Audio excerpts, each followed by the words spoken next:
علی بھائی، آج کا پہلا سوال یہ ہے کہ پچھلے دنوں سوشل میڈیا پر ایک ویڈیو خوب وائرل ہوئی جس میں امیر المؤمنین سیدنا عمر بن عبدالعزیز رحمۃ اللہ علیہ کی طرف منسوب قبر مبارک کی توہین کی گئی، بلکہ انہیں ان کے ڈھانچے اور کھوپڑی مبارک کو آگ بھی لگائی گئی۔ مہربانی فرما کر اس حوالے سے ہماری رہنمائی فرمائیں کہ فرقہ وارانہ اختلاف کی آڑ میں کسی بھی شخص کی قبر کو کھود کر اس کے ڈھانچے کو، اس کی بے حرمتی کرنا اسلام کی روح میں کتنا بڑا جرم ہے اور اس کی کیا سزا ہونی چاہیے؟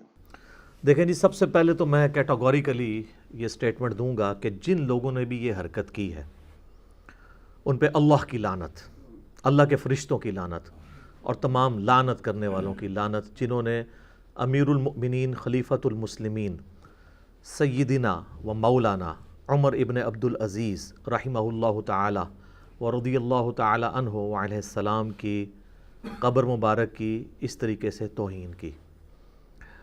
ایک مسلمان کی قبر کی بے حرمتی کرنا کتنا بڑا جرم ہے، اس کو ڈسکس کرنے سے پہلے میں تھوڑا سا عرض کروں گا عمر ابن عبدالعزیز کی شخصیت کے بارے میں کہ یہ پرسنالٹی کون ہے۔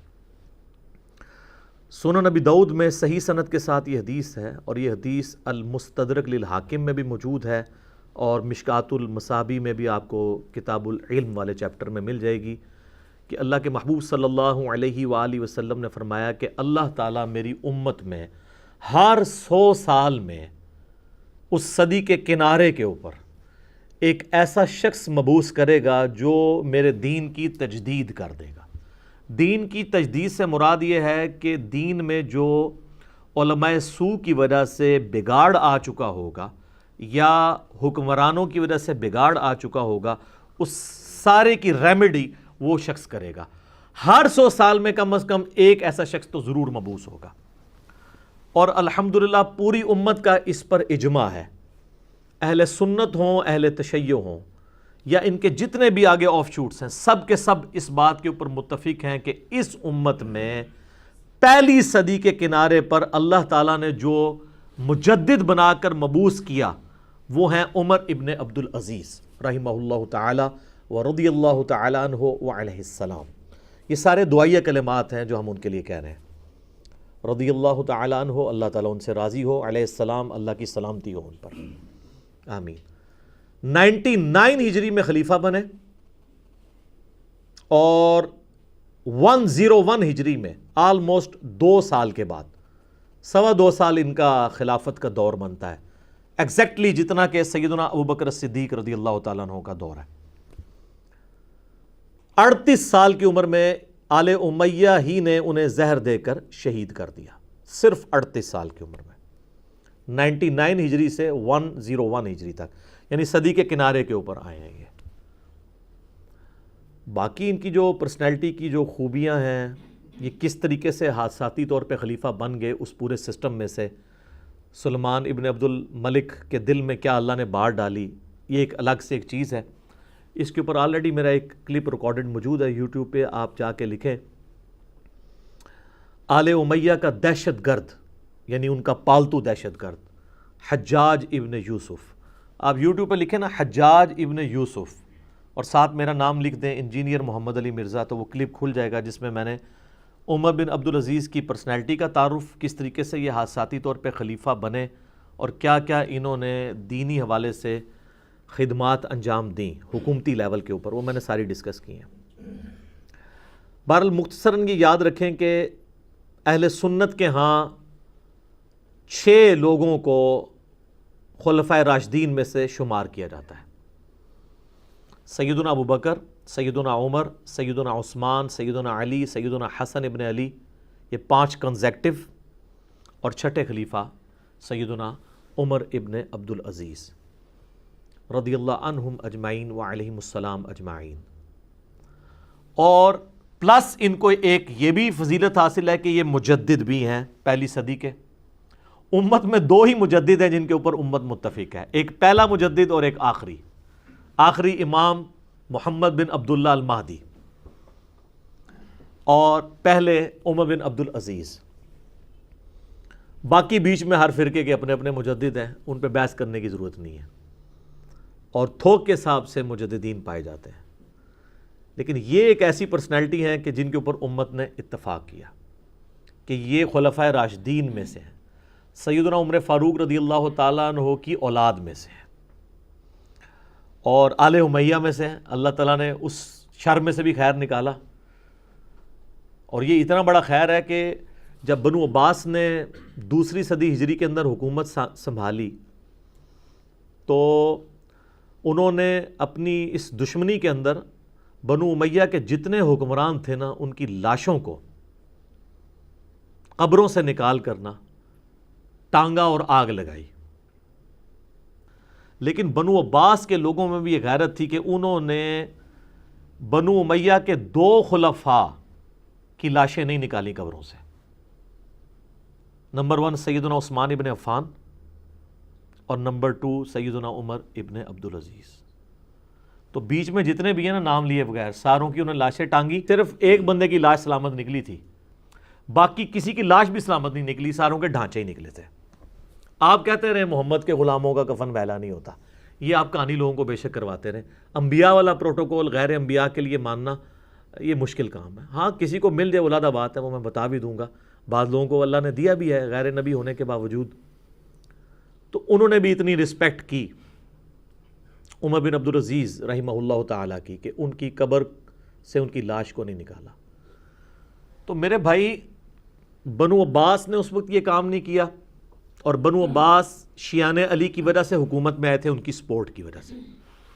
اس وقت شیعہ نے ان کی قبر نکال کے یہ کام نہیں کیا ان کے ساتھ۔ پھر بعد میں فاطمی دور کے اندر تو شیعہ کی حکومت رہی ہے، ان کے پاس بڑا آسان موقع تھا، شام سے وہ نکال کے تو لاش ٹانگ دیتے، اس وقت بھی انہوں نے یہ کام کیا۔ آج یہ پراپوگنڈا کرنا کہ شیعہ یہ کر رہے ہیں، اگر وہ کر بھی رہے ہوں تو انڈیویجول کسی کا ایکٹ ہو سکتا ہے۔ ایران والوں نے اسے کنڈیم کیا، پاکستان میں جتنے بڑے بڑے علماء ہیں نا، انہوں نے باقاعدہ ویڈیو کلپ بنائے ہیں کہ ہم اس ایکٹیویٹی کی مذمت کرتے ہیں، اور وہ کہتے ہیں وہ تو ہمارے ہیرو ہیں، ہم تو ان کو رحمہ اللہ تعالیٰ کہتے ہیں، جب ہمارا زخم تازہ تھا اس وقت ہم نے ان کی قبر نہیں توڑی، اس وجہ سے کہ ہم ان کو رسپیکٹ دیتے ہیں۔ کیوں رسپیکٹ دیتے ہیں؟ وہ کہتے ہیں انہوں نے تجدیدی کام کیا ہے۔ نمبر 1 آل امیہ نے جو دینی بگاڑ پیدا کیا تھا وہ ختم کیا۔ نمبر 2 مولا علی رضی اللہ تعالیٰ عنہ علیہ السلام پر جو ممبروں سے سب و شتم کا سلسلہ 60 سال سے صلح حسن 41 ہجری سے 99 ہجری تک مسلسل جاری تھا، وہ انہوں نے ختم کروایا، اور سورۃ النحل کی آیت نمبر 90 خطبے میں داخل کی۔ ورنہ خطبے میں تو کہا جاتا تھا کہ علی پر لعنت، علی سے محبت کرنے والوں پر لعنت، نعوذ باللہ من ذالک۔ تو انہوں نے اس کی جگہ یہ آیت داخل کی، ان اللہ یأمر بالعدل والاحسان، یہ والی آیت سورۃ النحل آیت نمبر 90۔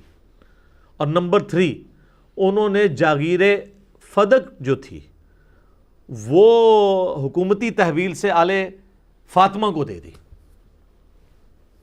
حالانکہ اس کے وہ پابند نہیں تھے، وہ نہ بھی دیتے، اس کی جو انکم تھی وہ آلریڈی بنو ہاشم کو جا رہی تھی، لیکن انہوں نے کہا نہیں، میں اس کی مینجمنٹ بھی ان کے حوالے کر دیتا ہوں، اگر اس کی وجہ سے اختلاف پیدا ہوا تو میں یہ بھی ختم کروں۔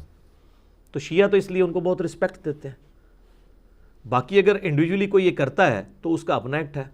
اور مجھے بتائیں چند سال پہلے جب سیدنا حجر ابن عدی رضی اللہ تعالیٰ عنہ صحابی رسول، جن کو حضرت معاویہ رضی اللہ تعالیٰ عنہ نے شہید کروایا تھا ظلماً، اس کے اوپر میرا یوٹیوب پہ کلپ ہے، آلموسٹ 1 ملین کے قریب اس کی ویورشپ ہونے والی ہے، سیدہ عائشہ کا قاتل کون؟ تو وہ آپ کلپ دیکھ لیں، اس میں نے احادیث کے حوالے دیے ہیں، مسند احمد سے، المستدرک للحاکم سے، صحیح مسلم سے۔ تو حجر ابن عدی کی جب بے حرمتی کی گئی تھی، ان کی لاش نکالی گئی تھی قبر سے، اس وقت سارے شیعہ یہ کہہ رہے تھے یہ سنیوں نے کام کیا ہے، کیونکہ ان کی عقیدت ان کے ساتھ وابستہ تھی۔ اب سنی کہہ رہے ہیں کہ شیعہ نے کام کیا ہے۔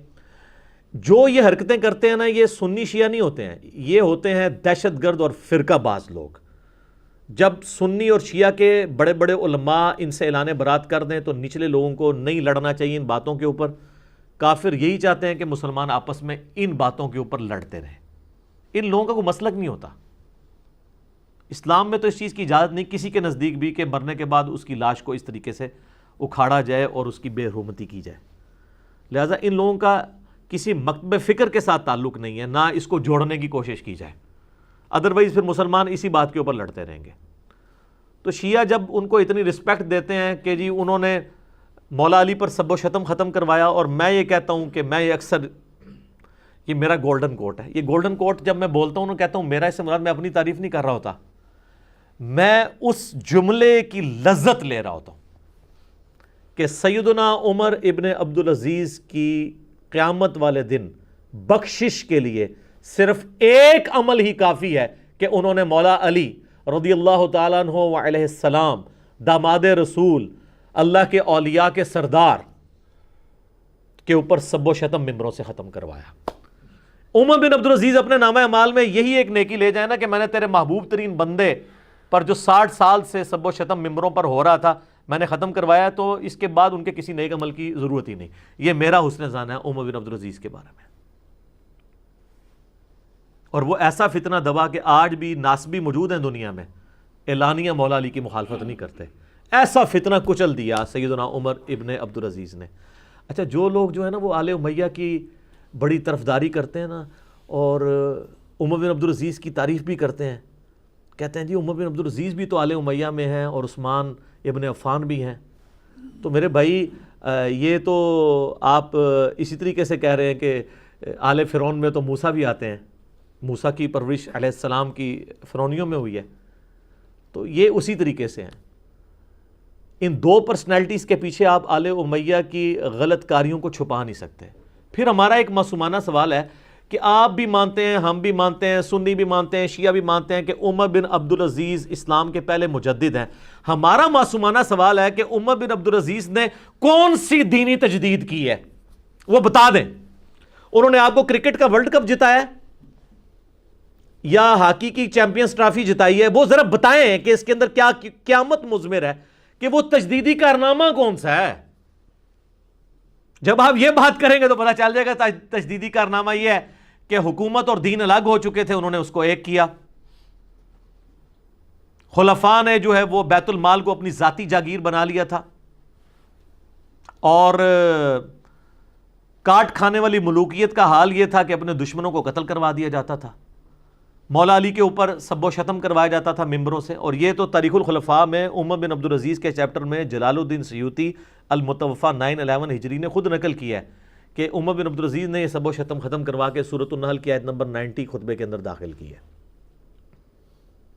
اور اگر کوئی سمجھتا نہیں کہ سٹوری ہیں تو سر بخاری مسلم میں بھی موجود ہے۔ اور جو لوگ کہتے ہیں نا ایسی باتیں کرنے سے جو امت میں انتشار پیدا ہوتا ہے، تو یہ انتشار کا بانی پھر نعوذ باللہ امام بخاری اور امام مسلم ہے۔ اور امام بخاری، امام مسلم نے ان احادیث کو کہیں چھپا کے کونے میں نہیں لکھا۔ آپ مولا علی کا چیپٹر نکال لیں بخاری میں بھی اور مسلم میں بھی، آپ کو اس میں یہ حدیث مل جائے گی کہ سیدنا علی کے اوپر یہ آل امیہ جو ہے وہ لعنت کروایا کرتے تھے۔ صحیح بخاری میں انٹرنیشنل نمبرنگ کے مطابق 3703 ہے، صحیح مسلم میں انٹرنیشنل نمبرنگ کے مطابق 6229 نمبر حدیث ہے۔ غدیر خم کی حدیث ہے نا مسلسل 4، 6225 سے 6228، اس سے اگلی حدیث قرآن اور اہل بیت والی حدیث سے اگلی حدیث صحیح مسلم میں ہی ہے۔ اور مسلم میں پوری ڈیٹیل ہے کہ سیدنا سہل ابن سعد السعدی جو بدری اصحاب میں سے ہیں، ان کو ممبر پہ بلایا آل مروان میں سے گورنر نے، جو مدینہ میں گورنر تھا، اور کہا کہ آ کر علی ابن ابی طالب پر لعنت کرو، معاذ اللہ استغفر اللہ۔ انہوں نے کہا معاذ اللہ، میں کبھی یہ کام نہیں کروں گا۔ تو اس نے کہا آپ یہ کہہ دیں کہ لعن اللہ ابا تراب، ابو تراب پر اللہ کی لعنت، نعوذ باللہ۔ ابو تراب کنیت تھی مولا علی کی، مٹی والے پہ کوڈ ورڈز میں بات کر دو ہمارا دل بھی ٹھنڈا ہو جائے گا۔ تو اس پہ سہل ابن سعد السعدی نے کہہ لگایا، انہوں نے کہا تم حضرت علی کو ابو تراب کہتے ہو اور اپنے ذوق میں سمجھتے ہو یہ حقارت والا نام ہے، مٹی والا۔ ہمارے معاشرے میں بھی کسی کو کہنا مٹی والا تو شاید اچھا نہ سمجھا، جبکہ مولا علی سب سے زیادہ اس نام سے خوش ہوتے تھے۔ پھر وہ تھوڑے سے بیک فٹ پہ گئے، انہوں نے کہا اچھا سال یہ پھر ابو تراب سے اگر مولا علی خوش ہوتے تھے تو یہ نام ڈلا کیسے؟ انہوں نے کہا یہ نام اس طرح ڈلا کہ ایک دفعہ سیدہ فاطمہ اور سیدنا علی کی آپس میں میاں بیوی ہونے کے ناطے تھوڑی سی چپکلش ہوئی، تو حضرت علی ناراض ہو کے گھر سے چلے گئے۔ خامدوں کو یہی کرنا چاہیے، بیویوں کو نکالنے کی بجائے نا خود نکل جائے۔ اور جا کے مسجد میں لیٹ گئے۔ تھوڑی دیر بعد بائی چانس نبی صلی اللہ علیہ وآلہ وسلم وہاں آئے اور سیدہ فاطمہ سے کہا کہ تمہارے چچا کا لڑکا کدھر ہے؟ حالانکہ حضرت علی سیدہ فاطمہ کے رشتے میں چچا لگتے ہیں، لیکن چونکہ وہ خاوند مان چکے تھے اس لیے پھر ٹریڈیشن میں اسے چچا کا لڑکا بولا گیا. تو انہوں نے کہا، اس طرح ناراض ہوئے اور چلے گئے. تو آپ علیہ السلام نے ایک بندہ پیچھے روانہ کیا اور کہا کہ دیکھو علی کہاں ہے. بس اتنی ڈیوٹی لگائی، یہ نہیں کہا کہ اسے بلاؤ ورنہ تو مولا علی خود قدموں میں حاضر ہوتے حضور کے. اس بندے نے آگے کہا کہ وہ تو لیٹے ہوئے فلاں جگہ پہ. تو نبی علیہ السلام خود تشریف لے گئے، اپنے مبارک ہاتھوں سے مٹی جھاڑی اور اٹھایا، کہا اٹھ ابو تراب، اٹھ ابو تراب، اے مٹی میں لپٹنے والے اٹھ، اے مٹی میں لپٹنے والے اٹھ. حضرت علی کو حضور علیہ السلام کی اس بات سے اتنی خوشی ہوئی کہ ان کی کنیت ابو الحسن تھی، انہوں نے اپنی کنیت چینج کر کے ابو تراب کر لی کہ حضور کی یاد آتی رہے. تو یہ سب و شتم والی تو کئی ایک احادیث ہیں، میرا آپ یوٹیوب پہ کلپ دیکھ سکتے ہیں، کیا صحابہ کو گالی دینے والا کافر ہے، اس میں نے کئی ایک ٹروتھ ریویل کیے ہیں. اور میں نے بتایا کہ صحابہ اکرام پر سب و شتم کا سلسلہ کب شروع ہوا.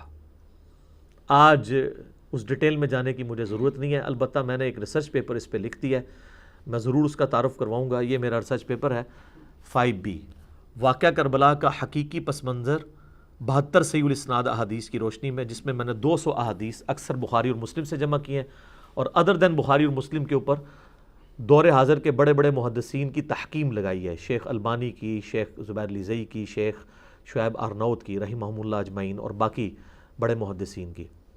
اور یہ پمفلٹ الحمدللہ عربی میں بھی ہے، سب سے پہلے عربی میں لکھا، پھر اردو ترجمہ اس کا ہوا، اس کے بعد ہندی ترجمہ اور انگلش ترجمہ، چاروں زبانوں میں. ہماری ویب سائٹ ahlsunnatpak.com پہ جائیں، ریسرچ پیپرز والے پورشن میں جا کے 5B ڈاؤن لوڈ کریں، فری ڈاؤن لوڈ کریں، پروفیشنل PDF. اور اگر اس کی آپ ہارڈ کاپی منگوانا چاہتے ہیں تو یہ ریسرچ پیپر اور 8 ریسرچ پیپرز اور ہیں، ٹوٹل 9 اور 3 اذکار کارڈ، یہ 12 کا پیکج صرف 300 روپے میں. TCS کا خرچہ ہی 300 بن جاتا ہے. آپ کے گھر TCS میں ہم بھجوائیں گے.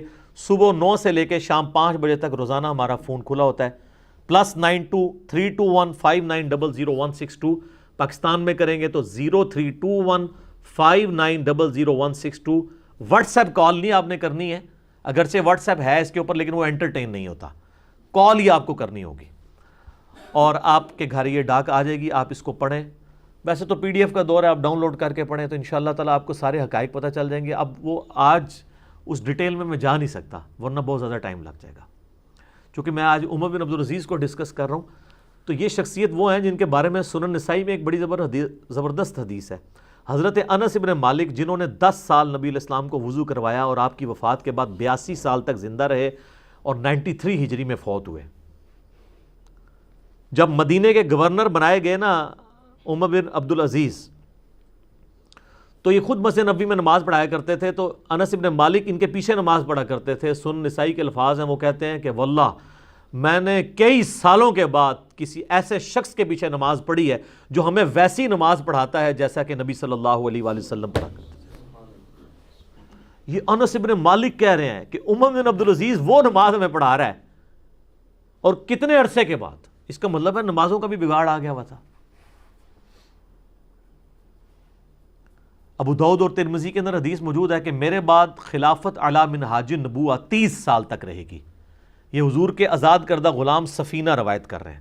پھر وہ اپنے شاگرد سعید تابعی سے کہتے ہیں بیٹا گن، ابو بکر کے 2 سال، عمر کے 10 سال، عثمان کے 12 سال اور علی کے 6 سال. اور وہ 6 سال بھی 5.5 سال ہیں، 5-6 مہینے بیچ میں سیدنا حسن ابن علی کی خلافت ہے. تو وہ سعید تابعی کہتا ہے کہ یہ آل امیہ کے لوگ تو کہتے ہیں کہ علی علیہ السلام خلیفہ ہی نہیں ہے. امام داؤد نے یہ حدیث جو ہے نا 4646 نمبر ہے، اس میں لکھا ہے علی علیہ السلام. تو سیدنا سفینہ کو غصہ آیا، انہوں نے کہا یہ ان کی پیٹھ سے جھوٹ نکلا ہے جہاں سے ہوا خارج کرتے ہیں. حق تو یہ ہے کہ بنو امیہ کی خلافت خود شریف ترین بادشاہت ہے. اور یہی حدیث جب مسند جو ابی داؤد الطیالسی کے اندر آتی ہے نا، تو اس میں آگے الفاظ ہیں کہ ان کی حکومت شریف ترین بادشاہت ہے اور ان کا پہلا خلیفہ معاویہ ابن ابی سفیان ہے رضی اللہ عنہما. ہم تو ظاہر احترام کے ساتھ ہی نام لیں گے. اور المصنف ابن ابی شیبہ میں الفاظ ہیں کہ یہ سخت گیر حکمران ہے اور ان کا پہلا حاکم معاویہ ابن ابی سفیان ہے. اور جو وہ مسند ابی داؤد طیالسی تھی نا، اس میں الفاظ ہیں کہ وہ شاگرد پوچھتا ہے کہ اگر خلافت 30 سال ہے تو حضرت معاویہ پھر کیا ہے؟ تو انہوں نے کہا وہ پہلے بادشاہ ہیں. اور مصنف ابن ابی شیبہ میں کلیئر ہو گیا کہ انہوں نے سخت گیر حکمرانوں میں بھی ان کو شامل کیا اور کہا کہ ان میں سے. یہ کہتے ہیں نا جی وہ بعد کے لوگوں کو انہوں نے کہا ان کو نہیں کہا, تو یہ بھی اس کے اندر کلیئر ہو گیا. یہ میں نے ساری حدیثیں اس ریسرچ پیپر کے اندر ڈالی ہوئی ہیں. بہرحال اس سے یہ پتہ چل گیا کہ خلافت علی منہاج النبوہ. پھر اسی کو سپورٹیو ایک حدیث ہے جو مسند امام احمد میں ہے اور مشکات المصابیح کے اندر بھی موجود ہے کہ نبی علیہ السلام نے فرمایا کہ تمہارے اندر نبوت رہے گی جب تک اللہ چاہے گا, یعنی میرا وجود, آپ علیہ السلام نے فرمایا. اس کے بعد اللہ تعالیٰ نبوت کو اٹھا لے گا, یعنی میری وفات ہو جائے گی. پھر میری وفات کے بعد خلافت علی منہاج النبوہ قائم ہوگی, اور وہ بھی اس وقت تک رہے گی جب تک اللہ چاہے گا, یعنی 30 سال جو ابو داؤد ترمذی کی ہم حدیث سن چکے. اس کے بعد ملکن عاضن, اور ڈاکٹر سرار صاحب یوں کیا کرتے تھے, کاٹ کھانے والی ملوکیت, یعنی اپنے مخالفین کو کاٹنے والی, اس کا دور شروع ہو جائے گا. اس کے بعد جابر حکمرانوں کا دور شروع ہو جائے گا, اور اس کے بعد پھر سے خلافت علی منہاج النبوہ کا دور آئے گا. اس کی تشریح 2 اعتبار سے کی گئی ہے. ایک تو وہ ہے جو میں نے کی ہے, جو ڈاکٹر سرار صاحب بھی کرتے تھے, کہ خلافت علی منہاج النبوہ کے بعد کاٹ کھانے والی ملوکیت بنو امیہ اور بنو عباس کی کئی سو سال تک. اس کے بعد جابر حکمران جو ہیں یہ کلونیل پاورز ہیں جو مسلمانوں کے اوپر مسلط ہوئے اور اب ان کا زور ٹوٹا ہے, اور آخر میں امام محمد مہدی کی خلافت علی منہاج النبوہ آئے گی. لیکن تابعین اس کا دوسرا فارم بھی لیا کرتے تھے, کیونکہ مسند احمد میں اسی حدیث میں الفاظ ہیں. وہ شخص کہتا ہے جب عمر بن عبدالعزیز خلیفہ بنے نا تو میں نے ان کو خط میں نے یہ حدیث لکھ کے بھیجی کہ نبوت کے بعد خلافت علی منہاج النبوہ, پھر کاٹ کھانے والی ملوکیت, اس کے بعد جابر حکمران, اور پھر خلافت علی منہاج النبوہ. اور انہوں نے کہا کہ میں نے لکھا عمر بن عبدالعزیز کو کہ حضرت یہ جو آپ حکمران بنے ہیں نا, مجھے لگتا ہے کہ حضور کی پیش گوئی پوری ہو گئی ہے کہ یہ کاٹ کھانے والی ملوکیت اور جابر حکمرانوں, یعنی صلح حسن سے لے کے حضرت عمر بن عبدالعزیز تک جتنے بھی حکمران تھے, چاہے وہ حضرت معاویہ ابن ابی سفیان ہو رضی اللہ تعالیٰ عنہما, یا یزید ابن معاویہ ہو, یا اس کے بعد پھر مروان بن حکم بنا, پھر عبد الملک بن مروان بنا, اس کے بعد ولید بن عبد الملک بنا, اس کے بعد سلمان بن عبد الملک, اور پھر عمر بن عبدالعزیز بنے. تو مجھے لگتا ہے کہ یہ خلافت علی منہاج النبوہ آپ کی شکل میں واپس آ گئی ہے. تو یہ مسند احمد کے حدیث میں الفاظ ہیں کہ عمر بن عبدالعزیز یہ خط پڑھ کے خوش ہوئے, اور یعنی انہوں نے بھی یہ سمجھا کہ یہ میرے بارے میں پریڈکشن ہو سکتی ہے, اور میں بھی اس کا یہ فارم بھی ہو سکتا ہے. اور بعض اوقات دونوں فارم بھی درست ہوتے ہیں. قرآن کی کئی آیات ہیں جن میں بیک وقت دونوں فارم درست ہوتے ہیں, کیونکہ بات مختصر ہے اور میسج زیادہ ڈیلیور ہو جاتا ہے. تو یہ الحمدللہ عمر بن عبدالعزیز کو اللہ تعالیٰ نے ایک خوبی دی تھی کہ ان کے اوپر سب کے سب لوگ متفق ہیں. لہٰذا اسے اس لاش کی بے حرمتی کو اس طریقے سے ریلیٹ کرنا کہ کسی فرقے کے اوپر تھوپ دیا جائے, یہ بالکل غلط ہے. میں اس کے حق میں نہیں ہوں.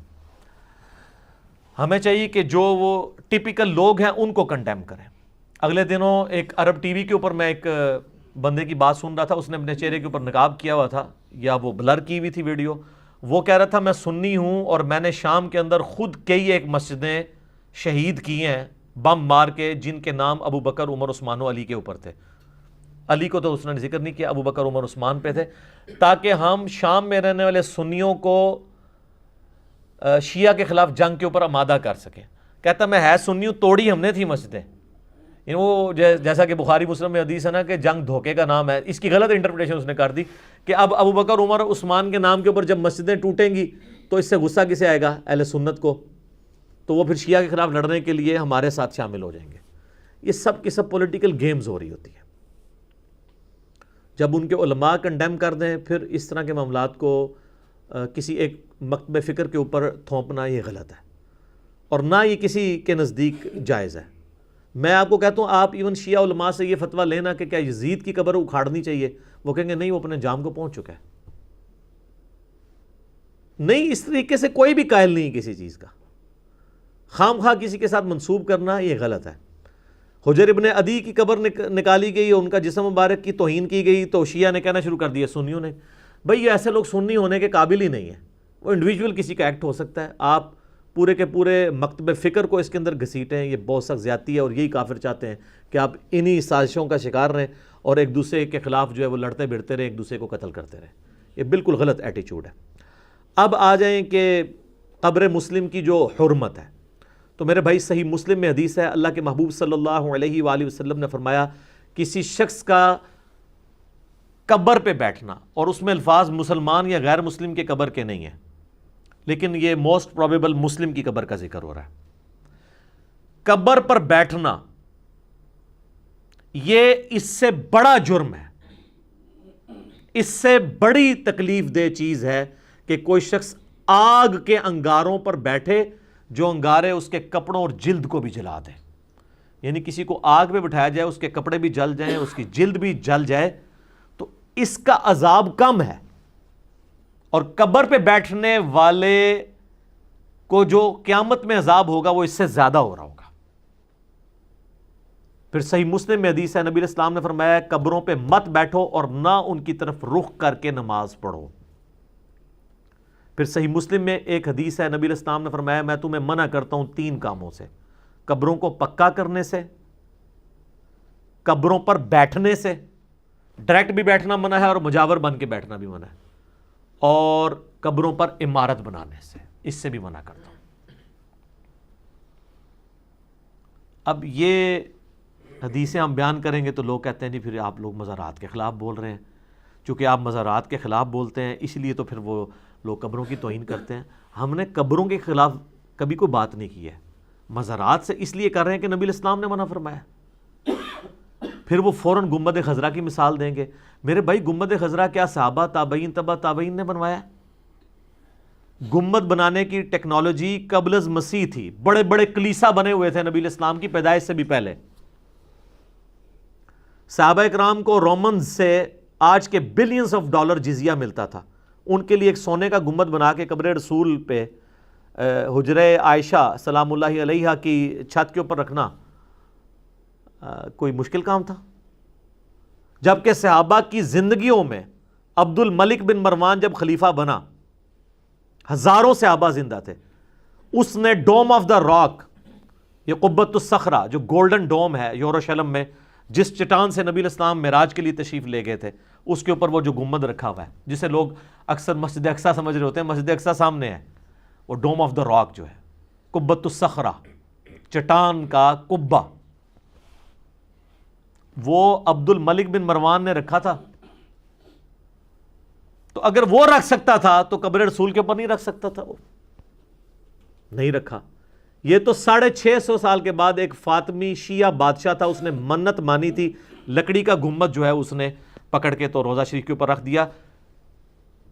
668 ہجری میں نبی علیہ السلام کی وفات کے 650 سال کے بعد اس کو لوگ دین منائے بیٹھے ہوئے ہیں، اور کہتے ہیں گنبد اتارنا ہے تو نبی علیہ السلام کی قبر مبارک جو ہے وہ ایکسپوز ہو جائے گی تو گستاخی ہو جائے گی۔ نبی علیہ السلام کی قبر مبارک ایکسپوز نہیں ہوگی گنبد اتارنے سے، وہ تو آلریڈی حجرہ عائشہ میں ہے۔ اور جامعہ ترمذی میں حدیث ہے کہ اللہ تعالیٰ نبی کو وہیں پر موت دیتا ہے جہاں پہ جگہ پسند کرتا ہے۔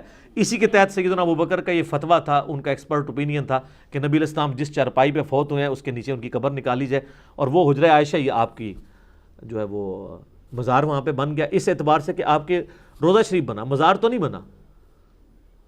پہلے تو گنبد ہوتا ہی نہیں تھا۔ یہ تو 650 سال، جو بات 650 سال بعد ہوئی ہے اس کو آپ دین کیسے بنا سکتے ہیں؟ اور اس کے خلاف بولنے والے کو آپ گستاخ رسول کیسے کہہ سکتے ہیں؟ گستاخ تو وہ ہیں جنہوں نے یہ گنبد رکھا ہے۔ اور وفاء الوفا کتاب جس میں سمہودی نے یہ پوری ہسٹری لکھی ہے نا گنبد کی، اس نے ساتھ لکھا ہے کہ جس وزیر نے مشورہ دیا تھا نا گنبد رکھنے کا، کچھ عرصے بعد وہ معزول ہو گیا اور لوگ کہتے تھے کہ اسے سزا ملی ہے، اس نے غلط مشورہ دیا ہے کہ قبر رسول پہ گنبد رکھوایا ہے۔ شروع میں تو لوگ اسے برا سمجھتے تھے، اب وہ چونکہ اس وقت یعنی یہ جنرلی سپیکنگ ہماری بھی عقیدت وابستہ ہے، اس اعتبار سے جب ہم گنبد کو دیکھتے ہیں تو نبی علیہ السلام کی طرف دھیان جاتا ہے۔ میں بھی اس حق میں نہیں ہوں کہ گنبد ابھی اتارا جائے، مسلمانوں میں فتنہ ہے۔ بخاری و مسلم میں حدیث ہے، اے عائشہ تیری قوم نئی جاہلیت سے نہ پھری ہوتی نا تو میں خانہ کعبے کو توڑ کے حتیم کو کعبے کے اندر داخل کرتا اور خانہ کعبے کے دروازے کو نیچے کر دیتا تاکہ سب لوگ شامل ہو سکیں، لیکن وہ آج تک یہ دونوں کام نہیں ہو سکے۔ بیچ میں عبداللہ ابن زبیر نے صحیح مسلم میں آتا ایک دفعہ کوشش کی، پھر وہ حجاج نے دوبارہ سے اس کو ریورس کر دیا۔ اس کی برکت یہ بھی اس شر میں سے خیر یہ نکلا ہے کہ وہ حتیم خانہ کعبے سے باہر ہے اور حتیم کعبے کا حصہ، آپ وہاں جائیں تو گویا کعبے کے اندر جا رہے ہیں، آپ کو دروازے سے اندر آنے کی ضرورت نہیں، باہر اوپن موجود ہے، اس لیے طواف کعبہ اس کے باہر ہوتا ہے۔ تو میں بھی اس حق میں نہیں ہوں، لیکن ایک چیز میں ضرور کروں گا کہ ان کو کچھ سالوں کے بعد گنبد کا رنگ چینج کر دینا چاہیے۔ گرین ہے نا، وائٹ کر دیں، 10 سال وائٹ رہے، جب وائٹ کے ساتھ عقیدت وابستہ ہو نا تو اس کو پھر بلو کر دیں، اس طرح رنگ بدلتے رہیں۔ جس طرح الیاس قادری صاحب نے 7 کلرز نکالے نا اماموں کے، پہلے تو گرین پہ تھے نا، 7 کلر وہ بھی مان گئے نا، کم از کم الیاس قادری صاحب والے 7 کلر تھے، ایک سال بعد چینج ہونے چاہیے تھے جو وہ بتا رہے ہیں۔ اس سے یہ ہوگا کہ لوگ پھر اس کو کیجول لیں گے، اصل میں روزہ شریف کی اہمیت ہے، قبر مبارک کی اہمیت ہے، ٹھیک ہے، تو اس کی طرف لوگ مائل ہوں گے بجائے یہ کہ اس قسم کی عقائد وابستہ کر لیں۔ تو اسلام میں ان چیزوں کی اجازت نہیں ہے، تو مزارات کی تو اجازت نہیں ہے، البتہ قبروں کی تو اہمیت ہے۔ صحیح مسلم میں نبی الاسلام نے باقاعدہ اما عائشہ کو دعا تعلیم کی ہے کہ عورت بھی قبرستان جا سکتی ہے کبھی کبھار، ورنہ تو جامعہ ترمذی میں حدیث ہے کہ کثرت کے ساتھ قبرستان جانے والی عورتوں پہ لعنت ہے، لیکن کبھی کبھار جا سکتی ہیں۔ صحیح مسلم میں اما عائشہ خود بھی گئی ہیں، نبی اسلام فرمایا کہ جب تم جاؤ تو یہ دعا مانگو، اور وہ دعا بھی آئی ہے مختلف الفاظ کے ساتھ آئی ہے، مسلم میں یہ الفاظ بھی ہیں، السلام علیکم اہل الدیار من المؤمنین والمسلمین وَإِنَّا إِن شَاءَ اللَّهُ بِكُمْ لَلَاحِقُونَ نَسْأَلُ اللَّهَ لَنَا وَلَكُمُ الْعَافِيَةَ۔ اے مومنین اور مسلمین جو یہاں پہ دفن ہو، تم پر ہماری طرف سے سلامتی پہنچے۔ السلام علیکم اہل الدیار من المؤمنین والمسلمین وَإِنَّا إِن شَاءَ اللَّهُ بِكُمْ لَلَاحِقُونَ، اور ہم بھی مرنے کے بعد انشاءاللہ تمہارے پاس ہی آنے والے ہیں، اور ہم اللہ کے حضور اپنے لیے اور تمہارے لیے عافیت کا سوال کرتے ہیں۔ سنن ابن ماجہ میں حدیث ہے کہ کسی شخص نے اللہ تعالیٰ سے عافیت سے بڑھ کے کوئی دعا نہیں مانگی، اسی لیے ہمارے صبح شام کے اذکار میں دعا بھی ہے نا، سنن ابی داؤد کی، اللہم انی اسألک العافیۃ فی الدنیا والآخرہ، پوری دعا۔ تو یہ ہمیں دعا سکھائی گئی ہے۔ قبرستان جانا ہے، صحیح مسلم میں حدیث ہے نبی علیہ السلام اپنی والدہ کی قبر پہ ان کی وفات کے 40 سال کے بعد گئے اور وہاں پہ جا کے روئے، اور صحابہ اکرام بھی رو پڑے، اور پھر آپ نے فرمایا کہ میں تمہیں قبروں کی زیارت سے منع کیا کرتا تھا کیونکہ نئی نئی قوم جہالیت سے پیری تھی، قبر پرستی سے، بت پرستی سے، اب میں تمہیں حکم دیتا ہوں کہ قبروں پہ جاؤ کیونکہ یہ آخرت کی یاد دلاتی ہیں۔ تو یہ نبی علیہ السلام کا حکم ہے۔ مزارات پہ جانے سے آخرت کی یاد نہیں آتی ہے، وہاں تو سیلفییں اور آپ دیکھتے ہیں کس قسم کی ایکٹیویٹیز ہوتی ہیں، کئی لوگوں کی بیویاں اغوا ہو جاتی ہیں، اور ہر طرح کی برائی کی اماجگاہ مزارات بنے ہوئے ہیں۔ جو جگہ نبی علیہ السلام کی نافرمانی پہ بنائی گئی ہیں ان جگہوں پہ جانے کی اجازت نہیں، قبروں پہ جانا ہے، قبرستان میں جانا ہے، مزارات کے اوپر نہیں۔ قبروں کی اہمیت ہے۔ یہاں پہ بھی جو عمر بن عبدالعزیز کے مزار کے ساتھ کسی کو اختلاف ہو سکتا ہے لیکن قبر کے ساتھ تو نہیں۔ صحیح بخاری میں حدیث ہے نبی علیہ السلام کی قبر اور ابو بکر عمر کی قبریں جو ہیں وہ ایک بالش اونٹ کی کوہان جتنی اونچی، اتنی اونچی آپ قبر بھی رکھ سکتے ہیں۔ ابو داؤد میں حدیث ہے کہ آپ اس کے سرانے پتھر بھی رکھ سکتے ہیں، نیم پلیٹ نہیں، پتھر نشانی کے طور پہ نبی علیہ السلام نے رکھی ہے، وہ بھی رکھ سکتے ہیں تاکہ قبر کا نشان باقی رہے۔ تو قبروں کی اہمیت ہے، مزارات کی نہیں ہے۔ قبریں کھودنا اس طریقے سے اور کسی لاش کی بے حرمتی کرنا یہ بالکل اسلام میں حرام ہے۔ جو آپ نے سوال میں پوچھا کہ اس کی سزا کیا ہے، میرے خیال سزا تو یہ ہے کہ ایسے لوگوں کو گرفتار کر کے، تو جو نبی علیہ السلام کی حدیث ہے صحیح مسلم کی کہ کوئلوں پہ بیٹھے اور اس کی جلد جل جائے، اس سے زیادہ عذاب ہونا ہے تو ایٹ لیسٹ اتنا عذاب تو دنیا میں ان کو دینا چاہیے اجتہاداً، کہ ان لوگوں کو کوئلوں کے اوپر بٹھایا جائے یہاں تک کہ ان کی جلد چلے، موت تک نہ وہ پہنچیں، کیونکہ ظاہر موت والی سزا تو پھر وہ ایک حدود اللہ والا معاملہ ہو جائے گا۔ یہ تعزیراً سزا ہے تو تعزیراً سزا میں آپ سزائے موت تک نہیں لے کے جا سکتے کسی کو، یہ سزا ان کو دینی چاہیے گرفتار کر کے۔ ان کی شکلیں بھی سامنے آئی ہوئی ہیں، اگر کسی کی نیت ہوئی گرفتار کرنے کی یا کسی کی پہنچ ہوئی تو وہ ضرور ایسا کریں گے۔ باقی جو ان کی باقیات کو کھوپڑی مبارک نکالی گئی، ڈھانچہ نکالا گیا، بلکہ ان کی جو بیوی ہیں فاطمہ بنت عبد الملک، ان کی لاش کی بھی توہین کی گئی، اور ساتھ ایک اور قبر بھی تھی ان کے کسی غلام کی یا وزیر کی، اس کی بھی بے حرمتی کی گئی، تو ہم اس کو کنڈیم کرتے ہیں. لیکن اس واقعے سے ایک اور مدنی پھول بھی نکلتا ہے کہ آپ لوگ تو ہمیں یہ کہا کرتے تھے کہ محمد کے غلاموں کا کفن میلا نہیں ہوتا. تو سر مجھے کوئی محمد کے غلاموں میں سے عمر بن عبدالعزیز کے پائے کا کوئی ایک غلام دکھائیں. جن سارے بابوں کے ساتھ آپ پیچھے بھی دمیں لگاتے ہیں فضیلت کی اور آگے بھی، وہ عمر بن عبدالعزیز کی جوتیوں میں بھی بیٹھ جائیں نا تو ان کے لیے بہت بڑی سعادت ہے. خیر التابعین میں سے ہیں عمر بن عبدالعزیز، جن کی صحابہ بھی تعریف کرتے ہیں اور صحابہ ان کے پیچھے نمازیں پڑھتے ہیں. سیدنا اویس کرنی، سیدنا سعید ابن مسیب، سیدنا حسن بصری، سیدنا عمر بن عبدالعزیز، سیدنا ابن شہاب زہری رحمہم اللہ اجمعین، یہ چند بڑے تابعین میں سے ہیں جن کی پوری امت عزت کرتی ہے اور خیر التابعین میں سے. اور عمر بن عبدالعزیز تو ان سب پہ ٹاپ پہ اس اعتبار سے ہیں کہ وہ مجدد بھی ہیں. امت میں کوئی ولی آپ اس کے پائے کا بتا سکتے ہیں صحابہ کے بعد؟ تو ان کی لاش تو سلامت نہیں نکلی ہے، کھوپڑی نکلی، ڈھانچہ نکلا. ہمارے حساب سے تو بالکل یہ کوئی ان کی بزرگی ختم کرنے والی چیز نہیں ہے. ہم تو بار بار کہہ رہے ہیں کہ سنن ابی داؤد میں جو حدیث ہے، ان اللہ حرم علی الارض ان تأکل اجساد الانبیاء، کہ اللہ تعالیٰ نے بے شک حرام کیا ہے مٹی کے لیے کہ وہ نبیوں کے جسموں کو کھائے. یہ پروٹوکول صرف پیغمبروں کا ہے. اس کے اوپر میرا ایک ڈیٹیل لیکچر آ چکا ہے، ورنہ 1 گھنٹہ اور لگ جائے گا. سیدنا یوسف علیہ السلام کی لاش مبارک، وہ آپ دیکھیں، اس میں میں نے سارے دلائل سامنے رکھے ہیں کہ حیات النبی کا صحیح عقیدہ کیا ہے صلی اللہ علیہ وآلہ وسلم. انبیاء کے علاوہ اللہ کی مرضی کسی کو پروٹوکول دے کسی کو نہ دے، ورنہ اس سے یہ نہیں کوئی کہہ سکتا کہ بزرگی ختم ہو گئی ہے.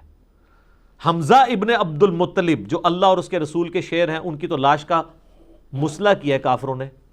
رومن امپائر کی بیٹل فیلڈز میں کئی صحابہ کرام کو تیل کے کڑاہوں میں روسٹ کیا گیا، ان کی لاشیں تو سلامت نہیں رہی ہیں، لیکن ان کی بزرگی تو ختم نہیں ہوگی. ہاں صحیح بخاری میں موجود ہے کہ سیدنا عمر کی وفات کے آلموسٹ 67 ایئرز کے بعد ولید ابن عبد الملک کے دور میں جب حجر عائشہ کی دیوار گر گئی اور مسجد نبوی کی توسیع کے دوران تو ایک پاؤں ظاہر ہوا. صحیح بخاری کے الفاظ ہیں، لوگوں نے یعنی پریشان ہو گئے کہ یہ نبی الاسلام کا پاؤں مبارک نکلا ہے. تو عروہ ابن زبیر کو، جو سیدہ عائشہ کے بھانجے تھے، عبداللہ ابن زبیر کے چھوٹے بھائی اور حضرت زبیر کے بیٹے، وہ چونکہ سیدہ عائشہ کے محرم تھے، ان سے حدیثیں بھی سنا کرتے تھے، ان کو قبروں کی لوکیشن صحیح پتہ تھی. وہ جب ان کو بلایا گیا تو انہوں نے کہا نہیں، یہ حضرت عمر کی قبر تھی، یہ حضرت عمر کا پاؤں ہے. تو پھر اس پاؤں کو اندر کر کے دفن کر دیا گیا. یعنی حضرت عمر کا پاؤں مبارک وفات کے آلموسٹ 67 ایئرز کے بعد تک سلامت تھا. اور حیات النبی وہ دنیاوی نہیں تھی، ورنہ اتنی جب دنیا جمع ہوئی تھی تو حضرت عمر خود ہی پاؤں کھینچ کے اندر کر لیتے کہ یار تماشا لگیا ہے میری وجہ نال. نہیں، وہ پاؤں آپ کسی نبی کی بھی قبر اس وقت بھی کھو دینا تو وہ اسی طریقے سے قبر میں سلامت ہوں گے جیسے مرتے وقت ان کو دفنایا گیا تھا. نہ وہ سانس لے رہے ہوں گے، نہ ہاتھ پاؤں لائیں گے، کیونکہ وہ آخرت کی زندگی، دنیا کی زندگی تو ہے نہیں ہے. تو یہ حضرت عمر کو اللہ نے پروٹوکول دیا. لیکن سر صحیح بخاری میں موجود ہے حضرت ابو بکر کا عقیدہ بھی، ان سے بھی بڑے ولی. سیدہ عائشہ کو انہوں نے اپنے نزا کے عالم میں بلایا اور کہا کہ عائشہ بتاؤ آج کون سا دن ہے؟ انہوں نے کہا منڈے کا دن ہے. ان کا میں اللہ سے امید کرتا ہوں. اور پوچھا کہ نبی الاسلام کب فوت ہوئے تھے؟ کہا منڈے کو. انہوں نے کہا میں بھی امید کرتا ہوں مجھے اللہ تعالیٰ منڈے والے دن موت دے دے گا.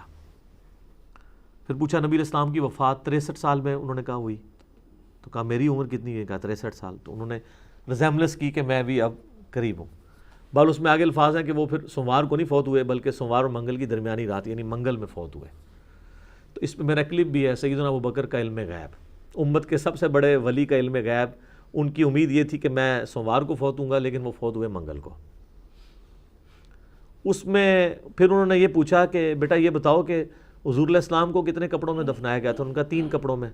تو انہوں نے کہا مجھے بھی میرے پرانے 3 کپڑے کسی میں دفنا دینا. تو ان کا کہ ہم آپ کو نیا کفن دیں گے. ان کا نیا کفن جو ہے یہ تو زندہ بندوں کی ضرورت ہے. جو مر چکا اس کے کفن نے تو پیپ اور گلی سڑی ہڈیوں کا ہی حصہ بننا ہے. یہ حضرت ابوبکر عقیدہ دے رہے ہیں اور اپنے بارے میں کہہ رہے ہیں. وہ ان کی عاجزی تھی. ہمارے نزدیک تو ان کا بھی جسم مبارک سلامت ہے، لیکن انہوں نے یہ عقیدہ دیا کہ بھئی یہ جو آپ نے کہانی کرائی ہوئی ہے نا کہ بھئی کفن میلا نہیں ہوتا، یہ ہاں سائبیریا میں دفنا دیں تو 2000 سال بھی نہیں ہوگا، کیونکہ وہاں پہ تو یہ مسئلہ نہیں ہوگا، وہاں پہ تو وہ والا معاملہ نہیں ہوگا۔ ادھر آپ دیکھ لیں عمر بن عبدالعزیز کی قبر مبارک سے کھوپڑی نکالی گئی، ڈھانچہ نکالا گیا، یہ تو اب پوری دنیا نے دیکھ لیا نا۔ تو سر وہ اب آپ جو اپنے بابوں کے بارے میں عقیدے رکھے ہوئے ہیں ذرا اس کے اوپر بھی ریویو کریں، اور جو ہم آپ سے عرض کرتے ہیں کہ مرنے سے پہلے اے مسلمان کر لے اس پہ غور، کتابوں کا خدا اور ہے، بابوں کا خدا اور۔ اب تو ہم آپ کو کتاب بھی نہیں دکھا رہے، آپ نے ویڈیو میں دیکھ لیا، اب بھی نہیں یقین آتا۔ کہنے کو تو دین سب کا اسلام ہے، لیکن کتابوں کا جہاں اور ہے، بابوں کا جہاں اور۔ تو تھوڑا سا آپ اپنے اوپر نظر ثانی فرمائیں، اور ہمیں امید ہے کہ جب آپ نظر ثانی کریں گے تو آپ کے اندر سے آواز نکلے گی، کیا کہ نہ میں وابی نہ میں بابی، میں ہوں مسلم، علمی کتابی بنے۔ تو ان ساری چیزوں سے یہ رزلٹ بھی نکل رہے ہیں۔ مزارات والا جو معاملہ ہے وہ تو ہم نہیں کہتے مزارات ہونے چاہیے، لیکن قبروں کی ضرور پروٹوکول ہو۔ باقی ایک ڈیٹیل ٹاپک ہے، میں نے اس کے اوپر ایک پورا ریسرچ پیپر لکھا ہے، ریسرچ پیپر نمبر 1 رسول اللہ کی آخری وصیت ہے، 4 صفحوں میں پورا مقدمہ ہے یہ مزارات کا میں نے پریزنٹ کیا۔ نبی علیہ السلام کو اپنی وفات کے وقت کن کن چیزوں کی ٹینشن تھی، بخاری مسلم دونوں میں حدیث ہے کہ اما عائشہ کہتی ہیں جب آپ علیہ السلام اپنے مرض وفات میں تھے تو بیماری کی شدت کی وجہ سے اپنے چہرے سے چادر ہٹاتے تھے اور بار بار یہ کہتے تھے لعن اللہ یہود والنصارى، اللہ تعالیٰ یہود و نصارہ پر لعنت کرے، اتخذوا قبور انبیائہم مساجدہ، انہوں نے اپنے نبیوں کی قبروں کو سجدہ گاہ بنا دیا تھا۔ اور اما عائشہ کہتی ہیں اگر ہمیں یہ خدشہ نہ ہوتا کہ لوگ حضور کی قبر پہ سجدے شروع کر دیں گے تو ہم قبر مبارک کو زائرین کی زیارت کے لیے کھلا چھوڑ دیتے۔ ادھر کسی نے نہیں کہا کہ حضرت شرک تو ختم ہو چکا ہے، اماں آپ کو کیوں ٹینشن لگی ہے؟ اور اما عائشہ کہتی ہیں ہمیں پتہ تھا کہ حضور ہمیں ڈرا رہے تھے کہ یہ کام نہیں کرنا۔ صحیح مسلم میں حدیث ہے نبی علیہ السلام نے اپنی وفات سے 5 دن پہلے کہا خبردار، اگلے لوگوں میں جب کوئی نبی یا بڑا آدمی فوت ہو جاتا تھا لوگ اس کی قبر پہ سجدے شروع کر دیتے تھے، میرے ساتھ یہ کام نہ کرنا۔ اور بخاری و مسلم دونوں میں حدیث ہے کہ ایک دفعہ نبی صلی اللہ علیہ وآلہ وسلم کی 2 بیویاں، یہ اما عائشہ روایت کرتی ہیں، سیدہ ام سلمہ اور ام حبیبہ، وہ آپس میں گفتگو کر رہی تھیں اور یہ حضور کی بیماری کے وفات کے دن قریب تھے، اور وہ کہنے لگی جب ہم وہ حبشہ گئے تھے ہم نے ماریہ نام کا ایک گرجا دیکھا تھا جہاں پہ تصویریں بھی لٹکی ہوئی تھی۔ حضور بیماری کے عالم میں آپ نے آنکھیں کھولی، آپ فرمایا یہی تو ان کی خرابی تھی، جب ان کا کوئی نیک بندہ یا نبی فوت ہو جاتا تھا اس کی قبر کے اوپر یوں تصویریں بنا لیتے تھے اور پھر قبر پہ سجدے شروع کر دیتے تھے، اور پھر نبی علیہ السلام فرمایا یہ لوگ بدترین مخلوق بنا کے اٹھائے جائیں گے قیامت والے دن۔ استغفر اللہ الذی لا الہ الا هو الحی القیوم واتوب الیہ۔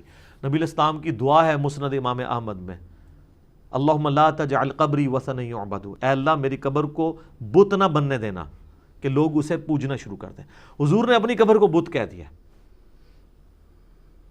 پوجا جسے بھی جائے گا اس کا تو قصور نہیں ہوگا، لیکن وہ بت کی کیٹیگری میں تو فال کرے گا۔ عیسیٰ ابن مریم کا قصور نہیں ہے، لیکن جن لوگوں نے انہیں الوہیت کے اوپر فائز کیا اللہ تعالیٰ نے اس کو کنڈیم تو کیا، وہ معاملہ تو اپنی جگہ موجود ہے۔ تو میرا خیال ہے جتنی میں نے گفتگو کر لی اس حوالے سے وہ کافی ہے۔ ابھی اذان شروع ہونے لگی ہے انشاءاللہ، بقیہ کے سوالات اذان کے وقفے کے بعد انشاءاللہ۔